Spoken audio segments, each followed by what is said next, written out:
Hi friends, என்னோட பேர் யோகேஷ். இன்றைக்கி நம்ம பார்க்க போகிற டாபிக் பார்த்திங்கன்னா இந்தியன் எக்கனாமியில் ஃபஸ்ட்டு சாப்டர் இன்ட்ரோடக்ஷன். ஜென்ரலாக எக்கனாமிக்ஸ் அப்படிங்கிறது பார்த்திங்கன்னா குட்ஸ் அண்ட் சர்வீசஸை எப்படி ப்ரொடியூஸ் பண்ணுறாங்க, எப்படி டிஸ்ட்ரிபியூட் பண்ணுறாங்க, எப்படி கன்சியூம் பண்ணுறாங்க அப்படிங்கிறத பற்றி படிக்கிறது தான். இதில் குட்ஸ் அப்படிங்கிறது பார்த்திங்கன்னா ரைஸ், கார், மெடிசன், கம்ப்யூட்டர்ஸ் இந்த மாதிரி விஷயங்கள்லாம் வரும். அதுவே சர்வீசஸில் எஜுகேஷன், பேங்கிங் சர்வீசஸ்லாம் வரும். இந்த சாப்டரில் நம்ம பார்க்க போகிற கண்டென்ட்ஸ் பார்த்திங்கன்னா ஃபஸ்ட்டு எக்கனாமிக்ஸ் தி டிசிப்ளின். இதில் எக்கனாமிக்ஸோட டெஃபினிஷன், எக்கனாமிக்ஸ்க்கும் எக்கனாமிக்கும் என்ன ரிலேஷன், அதோட மீனிங் பற்றி பார்ப்போம். எக்கனாமிக்ஸை நம்ம ஏன் ஃபோக்கஸ் பண்ணணும், அதில் இருக்கிற சேலஞ்சஸ் என்னது, அப்புறம் என்ன டிஸ்ட்ரிபியூஷன் நெட்வொர்க் மாடல்ஸ் இருக்குது அப்படிங்கிறதையும் பார்ப்போம். செகண்ட் பார்த்திங்கன்னா ஆர்கனைசிங் அண்ட் எக்கனாமி. இதில் பார்த்திங்கன்னா எக்கனாமியை ப்ரொடக்ஷன் பேட்டர்னை பேஸ் பண்ணி எப்படி கிளாஸிஃபை பண்ணியிருக்காங்க அப்படிங்கிறத பற்றி பார்ப்போம். தேர்ட் பார்த்திங்கன்னா role of the state in an economy. எக்கனாமியில் கவர்மெண்ட்டோட 3 ரோல்ஸ் பற்றி பார்ப்போம். ஃபோர்த் பார்த்திங்கன்னா Washington Consensus. US economist John Williamson அப்படிங்கிற ஒரு சில செட் ஆஃப் பாலிசி ரிஃபார்ம்ஸை சஜஸ்ட் பண்ணியிருப்பாரு, அதை பற்றி பார்ப்போம். ஃபிஃப்த் பார்த்திங்கன்னா செக்டார்ஸ் ஆஃப் அன் எக்கனாமி. எக்கனாமியில் இருக்கிற 3 செக்டார்ஸ் பற்றி பார்ப்போம். அதாவது பிரைமரி, செகண்டரி, அப்புறம் டெர்ஷரி செக்டார்ஸ் பற்றி பார்ப்போம். சிக்ஸ்த்து பார்த்திங்கன்னா டைப்ஸ் ஆஃப் எக்கனாமிஸ். ஒவ்வொரு செக்டாரில் இருக்கிற டோட்டல் ப்ரொடக்ஷனை பேஸ் பண்ணி எக்கனாமிக்ஸை 3 கேட்டகரியாக பிரிச்சிருப்பாங்க. அதாவது அக்ரேரியன் எக்கனாமி, இண்டஸ்ட்ரியல் எக்கனாமி, அப்புறம் சர்வீஸ் எக்கனாமி. இந்த 3 டைப்ஸ் ஆஃப் எக்கனாமி பற்றி பார்ப்போம். செவன்த் பார்த்திங்கன்னா the idea of national income. இதில் பார்த்திங்கன்னா ஜிடிபி, என்டிபி, ஜிஎன்பி, என்என்பி இந்த எல்லா விஷயத்தையும் எப்படி கேல்குலேட் பண்ணுறாங்க, அதோட டிஃப்ரெண்ட் யூசஸ் பற்றி பார்ப்போம். ஃபைனலாக revision in the base year and method of national income accounting.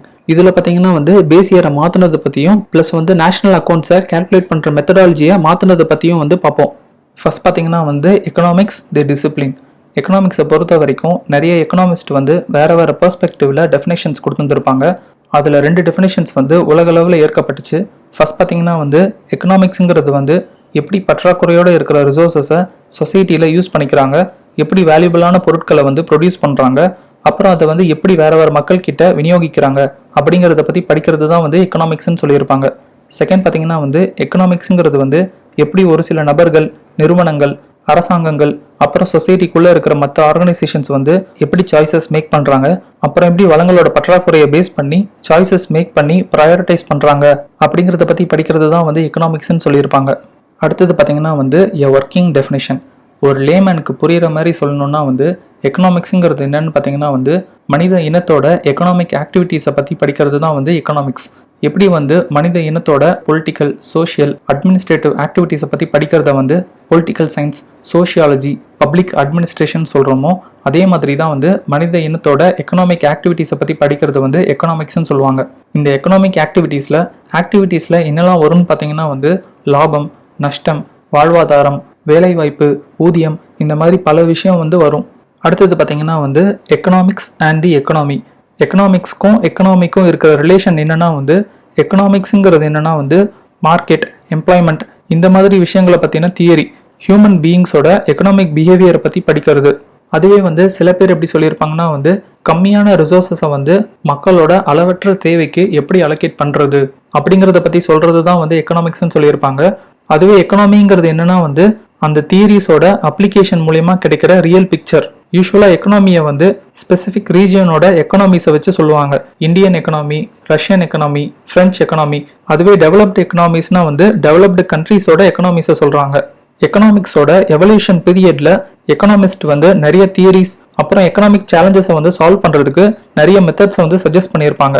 வேர்ல்டுல நிறைய கண்ட்ரீஸ்க்கு எக்கனாமிக் சேலஞ்சஸ் வரும்போது லைக் இன்ஃப்ளேஷன், அதாவது பணவீக்கம் வரும்போது, அன்எம்ப்ளாய்மெண்ட் இந்த மாதிரி டைம்ல இதில் இருக்கிற மெத்தட்ஸை யூஸ் பண்ணி எக்கனாமிக் சேலஞ்சஸை சால்வ் பண்ணிப்பாங்க. அடுத்தது பார்த்தீங்கன்னா தி ஃபோக்கஸ் ஆஃப் எக்கனாமிக்ஸ். உண்மையாக என்ன நோக்கத்துக்காக எக்கனாமிக்ஸ் படிக்கிறோம், எக்கனாமிஸ்ட்லாம் அல்டிமேட்டாக என்ன சொல்ல ட்ரை பண்ணுறாங்க, எக்கனாமிக்ஸோட ஃபோக்கஸ் என்னன்னு பார்த்தீங்கன்னா உலகத்தில் இருக்கிற மனித வாழ்க்கையில் லிவிங் கண்டிஷன்ஸில் பெரிய அளவில் முன்னேற்றத்தை கொண்டு வரணுன்றது தான் ஃபோக்கஸாக இருந்துச்சு. இந்த ப்ராசஸில் நிறைய எக்கனாமிஸ்ட் அவங்களோட தியரிஸ் மூலயமா எக்ஸ்பிரஸ் பண்ணியிருப்பாங்க. இதை பற்றி ஃபஸ்ட்டு சொன்னது யாருன்னு பார்த்தீங்கன்னா Scottish philosopher, economist Adam Smith. அவரோட தி வெல்த் ஆஃப் நேஷன்ஸ் புக்கில் சொல்லியிருப்பாரு.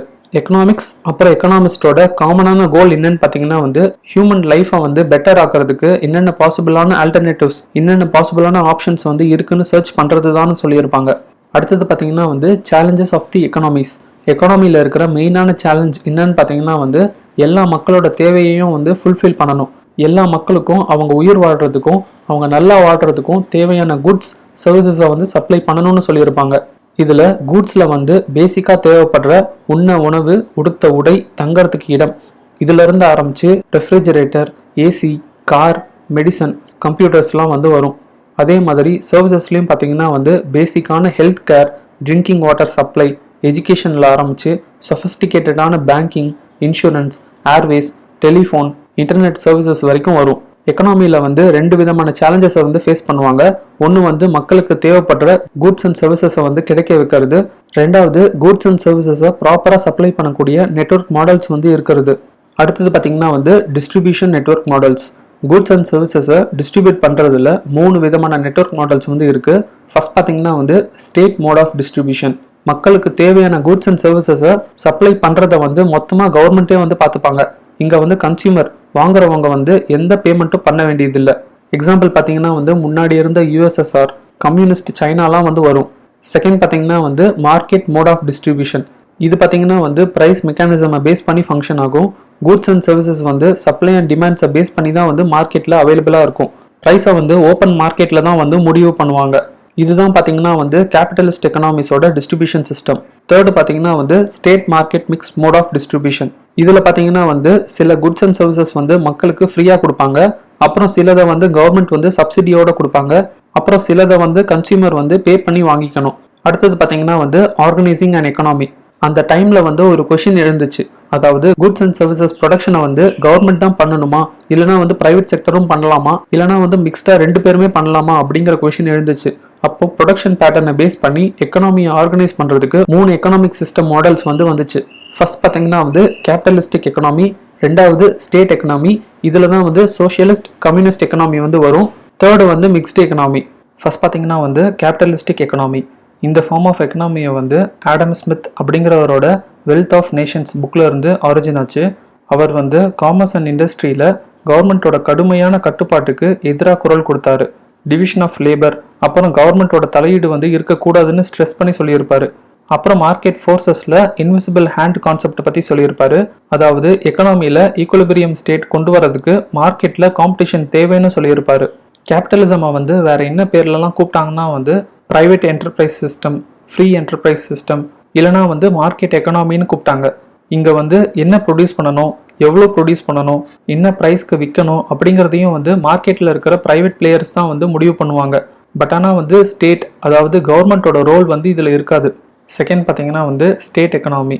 இந்த ஃபார்ம் ஆஃப் எக்கனாமி வந்து ஜெர்மன் ஃபிலாசபர் கார்ல் மார்க்ஸ் வந்து ப்ரொப்போஸ் பண்ணியிருப்பாரு. இது வந்து அப்போ இருந்த யூஎஸ்எஸ்ஆரில் நடந்த போல்ஸ்விக் ரெவல்யூஷனுக்கு அப்புறமா வந்து கொண்டு வரப்பட்டுச்சு. இந்த ஸ்டேட் எக்கனாமியில் வந்து 2 வெர்ஷன்ஸ் இருக்குது. ஒன்று வந்து சோஷியலிஸ்ட் எக்கனாமி, ரெண்டாவது வந்து கம்யூனிஸ்ட் எக்கனாமி. சோஷியலிஸ்ட் எக்கனாமியில் வந்து ப்ராப்பர்ட்டி, சொத்துக்கள் எல்லாமே வந்து கவர்மெண்ட்டோடது. அதுவே கம்யூனிஸ்ட் எக்கனாமியில் பார்த்தீங்கன்னா வந்து எல்லாமே கவர்மெண்ட்டுக்கு தான் சொந்தம், ஈவன் லேபர்ஸும். ஸ்டேட் எக்கனாமியில் ப்ரொடக்ஷன், சப்ளை, ப்ரைஸ் பற்றின டிசிஷன் எடுக்கிறது எல்லாமே வந்து கவர்மெண்ட் தான். இந்த எக்கனாமியை centralised economy, centrally planned economy, இல்லைனா வந்து நான் மார்க்கெட் எக்கனாமின்னு சொல்லுவாங்க. தேர்ட் பார்த்தீங்கன்னா வந்து மிக்ஸ்டு எக்கனாமி. 20th செஞ்சுரியில் ஆடம் ஸ்மித்தோட தியரி படி ஃபாலோ பண்ணிட்டு இருந்த கேபிட்டலிஸ்ட் எக்கனாமியில் கிரேட் டிப்ரெஷன் வந்து ஏற்பட்டுச்சு 1929. அதாவது எக்கனாமியில் ரிசெஷன் ஏற்பட்டுச்சு. நிறைய பேருக்கு வந்து வேலை இல்லாமல் போச்சு, டிமாண்ட் இல்லாமல் இண்டஸ்ட்ரியெல்லாம் வந்து க்ளோஸ் பண்ணாங்க. அப்போது வந்து ஒரு புது அப்ரோச் வந்து தேவைப்பட்டுச்சு எக்கனாமிக்கு. அந்த டைமில் English economist John Maynard Keynes எழுதின the general theory of employment, interest and money அப்படிங்கிற புக்கில் இருந்து தான் வந்து மிக்ஸ்டு எக்கனாமியை வந்து எடுத்துக்கிட்டோம். அதில் கென்னிஸ் என்ன கேட்டிருப்பாருன்னா வந்து கவர்மெண்ட்டோட தலையீடு இல்லாததும் இன்விசிபிள் ஹேண்ட், மார்க்கெட்டோட கை ஓங்கினது மூலியமா வந்து எக்கனாமியில் ஈக்குலிபிரியம் கொண்டு வர முடிஞ்சாலுமே வந்து ஏழைகளை இன்னும் அதிகமாக்கிடுச்சுன்னு சொல்லியிருப்பாரு. அதுக்கு அவர் என்ன சொல்லியிருப்பாருன்னா வந்து கவர்மெண்ட்டோட ஸ்ட்ராங்கான இன்டர்வென்ஷன் வந்து இருக்கணும்னு சொல்லியிருப்பாரு எக்கனாமியில். எக்கனாமியோட டிப்ரெஷன்ல இருந்து வெளியே கொண்டு வரதுக்கு அவர் என்ன சஜஸ்ட் பண்ணியிருப்பாருன்னா வந்து கவர்மெண்ட்டோட செலவுகளை இன்க்ரீஸ் பண்ணணும், ஃபிஸ்கல் பாலிசியை கொண்டு வர்றது, இன்ட்ரெஸ்ட் ரேட்ஸ் எல்லாம் கம்மியாக்குறது, இது மூலியமா வந்து கூட்ஸ் அண்ட் சர்வீசஸோட டிமாண்டை வந்து பூஸ்ட் பண்ண முடியும்னு சொல்லியிருப்பாரு. அடுத்தது பார்த்தீங்கன்னா வந்து ரோல் ஆஃப் தி ஸ்டேட் என்னன்னு எக்கனாமி. எக்கனாமியில் கவர்மெண்ட்டோட 3 பாசிபிளான ரோல்ஸ் என்னன்னு பார்க்கலாம். ஃபர்ஸ்ட் பார்த்தீங்கன்னா வந்து எக்கனாமிக் சிஸ்டமில் ரெகுலேஷன்ஸ் கொண்டு வர்றது. ஏன்னா வந்து ப்ரைவேட் பிளேயர்ஸ் கிட்ட விட்டாங்கன்னா அவங்களோட ப்ராஃபிட் அதிகமாக்கணும்னு ரெகுலேஷன்ஸ் எல்லாம் கொண்டு வந்துருவாங்க. ஸோ வந்து இது வந்து கவர்மெண்ட் தான் வந்து ரெகுலேஷன்ஸ் கொண்டு வரணும்னு சொல்லியிருப்பாங்க. செகண்ட் பார்த்தீங்கன்னா வந்து ப்ரைவேட் பிளேயர்ஸ் எப்படி வந்து குட்ஸ் அண்ட் சர்வீசஸை ப்ரொடியூஸ் பண்ணி சப்ளை பண்ணுறாங்களோ அதே மாதிரி கவர்மெண்ட்டும் வந்து ப்ரொடியூசர் அண்ட் சப்ளையராக இருந்து ப்ராஃபிட் ஏர்ன் பண்ணுவாங்கன்னு சொல்லியிருப்பாங்க. தேர்ட் பார்த்தீங்கன்னா வந்து பப்ளிக் குட்ஸ் இல்லைனா சோஷியல் குட்ஸோட ப்ரொடியூசர் அண்ட் சப்ளையராக வந்து இருப்பாங்க. அதாவது மக்களோட நல்வாழ்வுக்காகவும் சமூக நீதியை பேஸ் பண்ணி சில குட்ஸ் அண்ட் சர்வீசஸை வந்து ஃப்ரீயாக இல்லைனா வந்து சப்சிடியோட வந்து கவர்மெண்ட் வந்து கொடுப்பாங்க. எக்ஸாம்பிள் பார்த்தீங்கன்னா வந்து எஜுகேஷன், ஹெல்த் கேர்லாம் வந்து வரும். அடுத்தது பார்த்தீங்கன்னா வந்து Washington Consensus. US economist John Williamson வந்து சில செட் ஆஃப் பாலிசி ரிஃபார்ம்ஸை வந்து சஜஸ்ட் பண்ணியிருப்பாரு. அந்த பாலிசி ரிஃபார்ம்ஸில் என்னெல்லாம் இருந்துச்சுன்னு பார்க்கலாம். ஃபர்ஸ்ட் பார்த்தீங்கன்னா வந்து ஃபிஸ்கல் டிசிப்ளின், நிதி நிலைமையை பற்றி சொல்லியிருப்பாங்க. செகண்ட் பார்த்தீங்கன்னா வந்து எதுக்கெல்லாம் செலவு செய்யணுன்றதை ப்ரையாரிட்டைஸ் பண்ணுறதை பற்றி சொல்லியிருப்பாங்க. தேர்ட் பார்த்தீங்கன்னா வந்து டேக்ஸ் ரிஃபார்ம்ஸ், வரியை கம்மியாக்கிறத பற்றிலாம் சொல்லியிருப்பாங்க. ஃபோர்த் பார்த்தீங்கன்னா வந்து இன்ட்ரெஸ்ட் ரேட்டை வந்து ஃபிக்ஸ் பண்ணுறதுல இருக்கிற ரெஸ்ட்ரிக்ஷன்ஸை வந்து ரிமூவ் பண்ணுறதை பற்றி சொல்லியிருப்பாங்க. ஃபிஃப்த் பார்த்தீங்கன்னா வந்து காம்படிட்டிவ் எக்ஸ்சேஞ்ச் ரேட்டை மெயின்டைன் பண்ணுறதை பற்றி சொல்லியிருப்பாங்க. சிக்ஸ்த் பார்த்தீங்கன்னா வந்து ட்ரேடில் இருக்கிற ரெஸ்ட்ரிக்ஷன்ஸை கம்மியாக்கிறத பற்றி. செவன்த் பார்த்தீங்கன்னா வந்து ஃபாரின் டைரக்ட் இன்வெஸ்ட்மெண்ட்டில் இருக்கிற ரெஸ்ட்ரிக்ஷன்ஸை கம்மியாக்கிறத பற்றி. எயித்து பார்த்தீங்கன்னா வந்து தனியார் மயமாக்கிறத பற்றி. நைன்த் பார்த்தீங்கன்னா வந்து நிறைய ரெகுலேஷன்ஸை ரிமூவ் பண்ணுறதை பற்றி. ஃபைனலாக வந்து ப்ராப்பர்ட்டி ரைட்ஸை வந்து செக்யூர் பண்ணுறதை பற்றியெல்லாம் வந்து சொல்லியிருப்பாங்க. அடுத்தது பார்த்தீங்கன்னா வந்து sectors of an economy. Economic ஆக்டிவிட்டீஸை வந்து 3 செக்டர்ஸாக பிரிச்சிருப்பாங்க. ஃபர்ஸ்ட் பார்த்தீங்கன்னா வந்து பிரைமரி செக்டார், எர்த்லேருந்து டைரெக்டாக கிடைக்கிற நேச்சுரல் ரிசோர்ஸஸ் மூலிமா நடக்கிற எக்கனாமிக் ஆக்டிவிட்டீஸ். எக்ஸாம்பிள் பார்த்தீங்கன்னா வந்து agriculture, forestry, fishing, fuels, metal, minerals இதெல்லாம் வந்து வரும். சில எக்கனாமியில் மைனிங்கை வந்து செகண்டரி செக்டர்னு சொல்லுவாங்க. நம்ம இந்தியாவில் பிரைமரி செக்டரை வந்து அக்ரிகல்ச்சரல் செக்டார்னு சொல்லுவோம். செகண்ட் பார்த்தீங்கன்னா வந்து செகண்டரி செக்டார், இந்த செக்டரை வந்து மேனுஃபேக்சரிங் செக்டர்னு சொல்லுவாங்க. பிரைமரி செக்டர்லேருந்து ப்ரொடியூஸ் பண்ணுற ரா மெட்டீரியல்ஸை வந்து யூஸ் பண்ணுவாங்க. சின்ஸ் மேனுஃபேக்சரிங்கை வந்து இண்டஸ்ட்ரியில் பண்ணுறதால இந்த செக்டரை வந்து இண்டஸ்ட்ரியல் செக்டர்னு சொல்லுவாங்க. எக்ஸாம்பிள் பார்த்தீங்கன்னா வந்து பிரெட்டு, பிஸ்கெட்ஸ், கேக்ஸை ப்ரொடியூஸ் பண்ணுறது, டெக்ஸ்டைல் இண்டஸ்ட்ரி, ஆட்டோமொபைல் இண்டஸ்ட்ரிலாம் வந்து வரும். தேர்ட் பார்த்தீங்கன்னா வந்து டெர்ஷியரி செக்டர், இந்த செக்டரில் சர்வீசஸ் மூலயமா நடக்கிற எக்கனாமிக் ஆக்டிவிட்டீஸ்லாம் வந்து வரும். எக்ஸாம்பிள் பார்த்தீங்கன்னா வந்து எஜுகேஷன், பேங்கிங், இன்சூரன்ஸ், டூரிசம்லாம் வந்து வரும். இந்த செக்டரை வந்து சர்வீசஸ் செக்டர்னு சொல்லுவாங்க. அடுத்தது பார்த்தீங்கன்னா வந்து டைப்ஸ் ஆஃப் எக்கனாமிஸ். ஒவ்வொரு செக்டரில் இருக்கிற டோட்டல் ப்ரொடக்ஷனை பேஸ் பண்ணி எக்கனாமிஸை வந்து 3 கேட்டகரியாக பிரிச்சிருப்பாங்க. ஃபர்ஸ்ட் பார்த்தீங்கன்னா வந்து அக்ரேரியன் எக்கனாமி. பிரைமரி செக்டரில் 50% இல்லைனா அதுக்கு மேலே ஜிடிபி அவுட்புட் கொடுத்தாங்கன்னா அதை வந்து அக்ரேரியன் எக்கனாமின்னு சொல்லுவாங்க. செகண்ட் பார்த்தீங்கன்னா வந்து இண்டஸ்ட்ரியல் எக்கனாமி. செகண்டரி செக்டரில் 50% இல்லைனா அதுக்கு மேலே எக்கனாமியில் டோட்டல் ப்ரொடியூஸ் வேல்யூ இருந்துச்சுன்னா அது வந்து இண்டஸ்ட்ரியல் எக்கனாமின்னு சொல்லுவாங்க. தேர்ட் பார்த்தீங்கன்னா வந்து சர்வீஸ் எக்கனாமி. டெர்ஷியரி செக்டரில் 50% இல்லைனா அதுக்கு மேலே எக்கனாமியில் டோட்டல் ப்ரொடியூஸ் வேல்யூ இருந்துச்சுன்னா அது வந்து சர்வீஸ் எக்கனாமின்னு சொல்லுவாங்க. அடுத்தது பார்த்தீங்கன்னா வந்து the idea of national income. எக்கனாமிக்ஸில் எக்ஸ்பர்ட்ஸ்லேருந்து நார்மல் லேமேன் வரைக்கும் காமனாக யூஸ் பண்ணுற டேர்ம் பார்த்தீங்கன்னா வந்து இன்கம். ஒரு நேஷனில் இருக்கிற சிட்டிசன் வந்து நல்ல வாழ்க்கையோட சந்தோஷமாக இருக்காங்களான்றத இன்கம் லெவலை வச்சு கண்டுபிடிக்கலாம்னு சொல்லியிருப்பாங்க. ஹியூமன் டெவலப்மெண்ட் இண்டெக்ஸ் வந்து கண்ட்ரியில் இருக்கிற ஒரு இண்டிவிஜுவலோட இன்கம் லெவலை டிபெண்ட் பண்ணி தான் இருக்கிறதா சொல்லியிருப்பாங்க. நம்ம கண்ட்ரியோட நேஷ்னல் இன்கம்மை கால்குலேட் பண்ணுறதுல 4 ways சொல்லியிருப்பாங்க. ஒன்று வந்து ஜிடிபி, ரெண்டாவது என்டிபி, மூணாவது ஜிஎன்பி, ஃபோர்த் வந்து என்என்பி. இதை பற்றி 1 by 1 பார்க்கலாம். ஃபர்ஸ்ட் பார்த்தீங்கன்னா வந்து ஜிடிபி, அதாவது கிராஸ் டொமஸ்டிக் ப்ராடக்ட். இதில் கிராஸ்ன்றது டோட்டல், டொமஸ்டிக்ன்றது நம்ம கண்ட்ரியோட பவுண்டரிக்குள்ளே சொல்கிறாங்க, ப்ராடக்ட்ன்றது goods and services. Gross domestic product அப்படிங்கிறது என்னென்னா வந்து 1 yearல, அதாவது இந்தியாவில் நம்மளோட ஃபினான்ஷியல் இயர் படி பார்த்தீங்கன்னா 1st Aprilலேருந்து 31st March வரைக்கும் நம்ம கண்ட்ரியோட பவுண்டரிக்குள்ளே தயாரிக்கிற ஃபைனல் குட்ஸ் அண்ட் சர்வீசஸோட வேல்யூ. இந்த ஜிடிபி கால்குலேஷனில் என்னெல்லாம் எடுத்திருப்பாங்கன்னு பார்த்தீங்கன்னா வந்து ஃபர்ஸ்ட் வந்து நேஷ்னல் ப்ரைவேட் கன்சம்ஷன், நம்ம கண்ட்ரிக்குள்ளேயே வந்து விற்று வாங்கிக்கிறது. செகண்ட் பார்த்தீங்கன்னா வந்து கிராஸ் இன்வெஸ்ட்மெண்ட், டோட்டலாக இன்வெஸ்ட் பண்ணுறது. தேர்டு வந்து கவர்மெண்ட் ஸ்பெண்டிங், கவர்மெண்ட் கொடுக்குற சப்சிடி. ஃபோர்த்து வந்து ட்ரேட் பேலன்ஸ், ஏற்றுமதி செய்கிறது மைனஸ் வந்து இறக்குமதி செய்கிறது, அதோட வேல்யூ. இந்த ஜிடிபியோட யூசஸ் பார்த்தீங்கன்னா வந்து ஃபர்ஸ்ட் வந்து எக்கனாமியோட growth ரேட்டை வந்து கால்குலேட் பண்ணலாம். அதாவது பெர் ஆனம் வந்து எவ்வளோ % சேஞ்ச் வந்து நடக்குதுன்றதை கால்குலேட் பண்ணலாம். எக்ஸாம்பிள் பார்த்தீங்கன்னா வந்து போன வருஷம் ஜிடிபி வந்து 100ல் இருந்து இந்த வருஷம் வந்து 107ல் இருந்துச்சுன்னா நம்ம growth ரேட் வந்து 7%ல் இருக்குன்னு அர்த்தம். ஆனால் இது பார்த்தீங்கன்னா வந்து ஒரு குவான்டிடேட்டிவ் ஆஸ்பெக்டில் தான் சொல்கிறாங்க, குவாலிட்டேட்டிவ் ஆஸ்பெக்டில் சொல்லலை. அதே மாதிரி IMF வந்து purchasing power parity method use பண்ணி டிஃப்ரெண்ட் கண்ட்ரிஸோட ஜிடிபியை வந்து ஒப்பிடுவாங்க. பர்ச்சேசிங் பவர் பேரிட்டி அப்படிங்கிறது என்னன்னா வந்து கரன்சியோட ரியல் வேல்யூவை கால்குலேட் பண்ணுற ஒரு மெத்தட். எக்ஸாம்பிள் பார்த்தீங்கன்னா வந்து இந்தியாவில் 1 கிலோ சர்க்கரையை வந்து 20 ரூபாய்க்கு விற்கிறாங்கன்னா அதே யூஎஸ்ஏல வந்து $1 விற்கிறாங்கன்னா பர்ச்சேசிங் பவர் பேரிட்டி நம்மளுக்கும் அவங்களுக்கும் இருக்கிற எக்ஸ்சேஞ்ச் ரேட் பார்த்தீங்கன்னா வந்து $1க்கு 20 ரூபீஸ். அடுத்தது பார்த்தீங்கன்னா வந்து NDP net domestic product. GDP வேல்யூல இருந்து டிப்ரிசியேஷன் வேல்யூவை மைனஸ் பண்ணி வர்றது தான் வந்து நெட் டொமஸ்டிக் ப்ராடக்ட். அதாவது value of wear and tear. சில தேய்மானங்களால பொருட்களோட விலை வந்து இறக்கம் ஏற்படுது. எக்ஸாம்பிள் பார்த்தீங்கன்னா வந்து இந்தியாவில் ரெசிடென்ஷியல் ஹவுஸோட விலை பார்த்தீங்கன்னா வந்து 1% பெர் ஆனம் வந்து குறையுது. எலக்ட்ரிக் ஃபேனோட விலை பார்த்தீங்கன்னா 10% பெர் ஆனம் வந்து விலை இழப்பு ஏற்படுது. சில டெக்னிக்ஸ் யூஸ் பண்ணி வேணும்னா வந்து இந்த டிப்ரிசியேஷன் வேல்யூவை வந்து குறைக்கலாம். லைக் வந்து பால் பியரிங் லூப்ரிகன்ஸ்லாம் யூஸ் பண்ணி குறைக்கலாம். இந்த டிப்ரிசியேஷன் வேல்யூவை வந்து இந்தியாவோட ministry of commerce and industry வந்து அனௌன்ஸ் பண்ணுவாங்க. இதோட யூசஸ் பார்த்தீங்கன்னா வந்து டிப்ரிசியேஷனால எக்கனாமிக்கு ஏற்படுற லாஸ் அண்டர்ஸ்டாண்ட் பண்ணிக்கிறதுக்கும் இண்டஸ்ட்ரி அண்ட் ட்ரேட்ல ஏற்படுற டிப்ரிசியேஷனால டிஃப்ரெண்ட் செக்டார்ஸ்ல இருக்கிற சிச்சுவேஷனை வந்து அனலைஸ் பண்ணுறதுக்கும் வந்து யூஸ் ஆகிறதா சொல்லியிருப்பாங்க. டிப்ரிசியேஷன் லெவல் கம்மியாகிறது மூலயமா ரிசர்ச் அண்ட் டெவலப்மெண்ட் ஏரியாவில் அச்சீவ்மெண்ட் காமிக்கலாம்னு சொல்லியிருப்பாங்க. யூஸ்வலாக என்டிபி வேல்யூவை வச்சு வேர்ல்டில் இருக்கிற எக்கனாமிஸோட கம்பேர் பண்ண மாட்டாங்க. சில டைமில் கவர்மெண்ட்டே வந்து டிப்ரிசியேஷன் வேல்யூவை வந்து இன்க்ரீஸ் பண்ணி சேல்ஸை வந்து பூஸ்ட் பண்ண ட்ரை பண்ணுவாங்க. அடுத்தது பார்த்தீங்கன்னா வந்து ஜிஎன்பி கிராஸ் நேஷ்னல் ப்ராடக்ட். கண்ட்ரியோட ஜிடிபியோட இன்கம் ஃப்ரம் அப்ராடையும் ஆட் பண்ணி வர்றது தான் வந்து கிராஸ் நேஷ்னல் ப்ராடக்ட். இங்கே பார்த்தீங்கன்னா வந்து டிரான்ஸ்பவுண்டரி எக்கனாமிக் ஆக்டிவிட்டீஸையும் வந்து சேர்த்து அக்கௌண்ட்டில் எடுத்துப்பாங்க. இதில் வந்து இன்கம் ஃப்ரம் அப்ராடில் என்னெல்லாம் வரும்னு பார்த்தீங்கன்னா வந்து ஃபஸ்ட்டு வந்து ப்ரைவேட் ரெமிட்டன்சஸ். அதாவது நம்ம கண்ட்ரியை சேர்ந்த நேஷனல்ஸ் வந்து ஃபாரின்லேருந்து அனுப்புகிற மணி மைனஸ் வந்து ஃபாரினர்ஸ் இங்கேருந்து அவங்க கண்ட்ரிக்கு அனுப்புகிற மணி, இதோட நெட் வேல்யூவை வந்து எடுத்துப்பாங்க. செகண்ட் பார்த்தீங்கன்னா வந்து interest on external loans. Interest பேமெண்ட்டோட நெட் அவுட்கம். அதாவது நம்ம கடன் கொடுத்தது மற்றவங்க நம்மளுக்கு கடன் கொடுத்ததோட டிஃப்ரென்ஸ் வேல்யூ. இந்தியாவை பொறுத்த வரைக்கும் இந்த வேல்யூ வந்து நெகட்டிவ்ல தான் இருக்குது. தேர்ட் பார்த்தீங்கன்னா வந்து எக்ஸ்டர்னல் கிராண்ட்ஸ். இந்தியா வந்து மற்ற கண்ட்ரிக்கு கொடுக்குற கிராண்ட்ஸ் மைனஸ் வந்து மற்ற கண்ட்ரிஸ் அப்புறம் யூஎன் பாடிஸ் வந்து நம்மளுக்கு கொடுக்குற கிராண்ட்ஸ் வேல்யூ. இந்தியாவை பொறுத்த வரைக்கும் இன்கம் ஃப்ரம் அப்ராட் வேல்யூ வந்து எப்பவுமே வந்து நெகட்டிவ்ல தான் இருக்குது. ஜிஎன்பி வேல்யூவோட யூசஸ் என்னன்னு பார்த்தீங்கன்னா வந்து இந்த வேல்யூ மூலிமா நம்ம எக்கனாமியோட குவான்டிடேட்டிவ் ப்ளஸ் வந்து குவாலிட்டேட்டிவ் ஆஸ்பெக்டை பற்றியும் வந்து தெரிஞ்சுக்க முடியுது.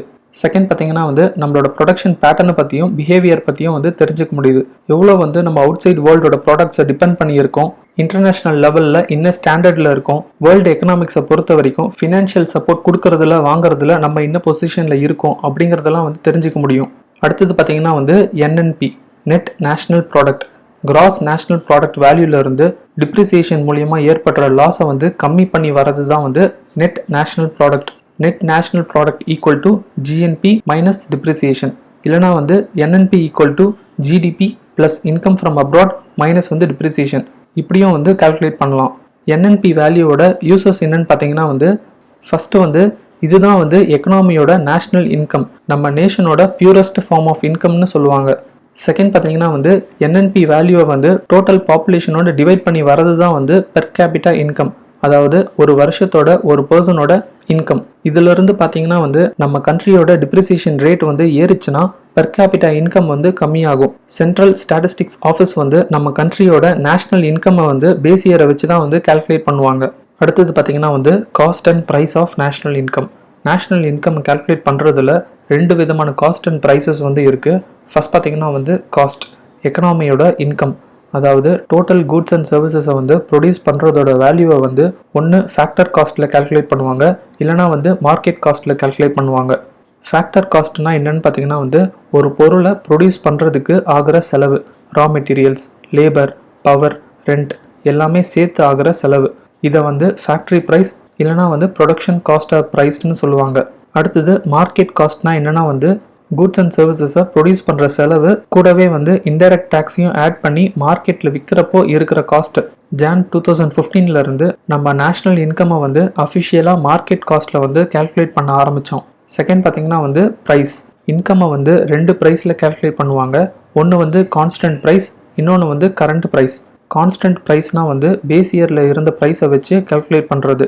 கரண்ட் ப்ரைஸ்னால் வந்து கரண்ட் இயரில் இருக்கிற இன்ஃப்ளேஷன் வந்து ஆட் ஆகியிருக்கும், அதாவது மார்க்கெட்டில் செல் பண்ணுற எம்ஆர்பி ப்ரைஸை வந்து சொல்கிறாங்க. இந்தியாவில் வந்து நேஷ்னல் இன்கம்மை வந்து கான்ஸ்டன்ட் ப்ரைஸை வச்சு தான் வந்து கால்குலேட் பண்ணுறோம். அதுவே டெவலப்டு நேஷனில் கரண்ட் ப்ரைஸ் வச்சு கால்குலேட் பண்ணுறாங்க. ஏன் வந்து நம்ம பேஸ் இயரை வச்சு கால்குலேட் பண்ணுறோம்னா வந்து இன்ஃப்ளேஷன் கம்மியாக இருக்கும்போது எக்கனாமிக் ட்ரெண்டை வந்து அண்டர்ஸ்டாண்ட் பண்ணிக்க முடியும். அதே மாதிரி சென்ட்ரல் ஸ்டாட்டிஸ்டிக்ஸ் ஆஃபீஸ் வந்து கரண்ட் ப்ரைஸ்லேயும் வந்து நேஷனல் இன்கம்மை வந்து ரிலீஸ் பண்ணுவாங்க. எதுக்குன்னா வந்து இந்தியாவோட பாலிசி மேக்கிங்காக. பர்சனோட இன்கமில் வந்து 3 ஃபார்ம்ஸ் இருக்குது. ஒன்று வந்து நாமினல் இன்கம், என்ன ஆக்சுவல் சேலரி வாங்குகிறோமோ அது. செகண்ட் வந்து ரியல் இன்கம், கரண்ட் டேல இருக்கிற இன்ஃப்ளேஷன் போக மீதி இருக்கிறது. தேர்டு வந்து டிஸ்போசபிள் இன்கம், டைரக்ட் டாக்ஸஸை கழிச்சிட்டு மீதி இருக்கிற ரியல் ஆர் நாமினல் இன்கம்மை தான் வந்து டிஸ்போசபிள் இன்கம்னு சொல்லுவாங்க. அடுத்தது பார்த்தீங்கன்னா வந்து revision in the base year and methods of national income accounting. Central statistics office வந்து நேஷனல் ஸ்டாட்டிஸ்டிக்கல் கமிஷனோட ரெக்கமெண்டேஷன் படி பேஸ் இயரை வந்து 2004-5 2011-12 மாற்றிருப்பாங்க. அப்புறம் எவ்ரி 5 இயர்ஸ் வந்து இதை ரிவைஸ் பண்ண சொல்லியிருப்பாங்க. ஒருவேளை திரும்பவும் மாற்றினாங்கன்னா நம்ம வீடியோவோட டிஸ்கிரிப்ஷனில் அப்டேட் பண்ணுறேன், கண்டிப்பாக செக் பண்ணிடுங்க ஃப்ரெண்ட்ஸ். செகண்ட் பார்த்தீங்கன்னா வந்து நேஷ்னல் அக்கௌண்ட்ஸ் இன்கம்மை வந்து கால்குலேட் பண்ணுற மெத்தடாலஜியில் வந்து system of national accounts SNA 2008 ஸ்டாண்டர்டுக்கு வந்து மாற்றிருப்பாங்க. இந்த ரிவிஷன் மூலயமா வந்து கொண்டு வந்த மேஜரான சேஞ்சஸ் என்னன்னு பார்த்தீங்கன்னா வந்து ஃபஸ்ட்டு வந்து ஜிடிபி க்ரோத் ரேட்டை வந்து இனிமேல் கான்ஸ்டன்ட் மார்க்கெட் ப்ரைஸில் தான் மெஷர் பண்ண போகிறதா சொல்லியிருப்பாங்க. செகண்ட் பார்த்தீங்கன்னா வந்து செக்டர் வைஸ் GVA, அதாவது கிராஸ் வேல்யூ ஆடட் வேல்யூவை வந்து இனிமேல் பேசிக் ப்ரைஸில் தான் வந்து எஸ்டிமேட் பண்ண போகிறதா சொல்லியிருப்பாங்க. அதாவது சேல் பண்ணுறப்போ இருக்கிற price, gross value added at factor price, at basic price, அப்புறம் ஜிடிபி அட் மார்க்கெட் ப்ரைஸ். இந்த 3 விஷயங்களுக்குள்ளே இருக்கிற ரிலேஷன்ஸ் என்னன்னு பார்க்கலாம். Gross value added at basic price, அதாவது மார்க்கெட் ப்ரைஸ் ஈக்குவல் டு என்னன்னு பார்த்தீங்கன்னா வந்து எம்ப்ளாயோட காம்பன்சேஷன் ப்ளஸ் வந்து ஆப்ரேட்டிங் சர்ப்ளஸ் இல்லைனா மிக்ஸ்டு இன்கம். இதில் பார்த்தீங்கன்னா வந்து ரெண்ட், பவர், லேபர் அந்த செலவு எல்லாமே வந்துடும். ப்ளஸ் வந்து கன்சம்ஷன் ஆஃப் ஃபிக்ஸ்டு கேபிட்டல், அதாவது டிப்ரிசியேஷன் வேல்யூ, ப்ளஸ் வந்து production taxes plus production subsidies. இதில் ப்ரொடக்ஷன் டேக்ஸஸில் வந்து professional tax, land revenue, production சப்சிடிஸில் வந்து ஸ்மால் இண்டஸ்ட்ரீஸ், ஃபார்மர்ஸ்க்கெலாம் கொடுக்குற சப்சிடிஸ்லாம் வரும். இந்த கிராஸ் வேல்யூ அட் பேசிக் ப்ரைஸை வந்து ப்ரொடக்ஷன் டேக்ஸஸ் லெஸ் ப்ரொடக்ஷன் சப்சிடிஸோட மைனஸ் பண்ணும்போது உங்களுக்கு gross value added at factor price வந்து கிடைக்கும். அதாவது சப்சிடியையும் டாக்ஸஸையும் மைனஸ் பண்ணும்போது உங்களுக்கு கிடைக்கிறது வந்து gross value added at factor price. அதுவே ஜிடிபி ஈக்குவல் டு என்னன்னு பார்த்தீங்கன்னா வந்து gross value added at basic price plus வந்து product taxes minus product subsidies. Product டேக்ஸஸில் வந்து சேல்ஸ் டேக்ஸ், சர்வீஸ் டேக்ஸ்லாம் வரும். அதுவே ப்ராடக்ட் சப்சிடிஸில் வந்து ஃபுட், பெட்ரோலியம், ஃபர்டிலைசர்ஸ் இந்த மாதிரி விஷயத்துக்கு கொடுக்குற சப்சிடிஸ்லாம் வந்துடும். தேர்ட் பார்த்தீங்கன்னா வந்து மினிஸ்ட்ரி ஆஃப் கார்ப்பரேட் அஃபேர்ஸோட MCA 21 அப்படிங்கிற கவர்னன்ஸ் இனிஷியேட்டிவ் படி கார்ப்பரேட் செக்டர் கம்பெனிஸ் ஃபைல் பண்ணுற ஆனுவல் அக்கௌண்ட்ஸையும் வந்து இன்கார்பரேட் பண்ண போகிறதா சொல்லியிருப்பாங்க.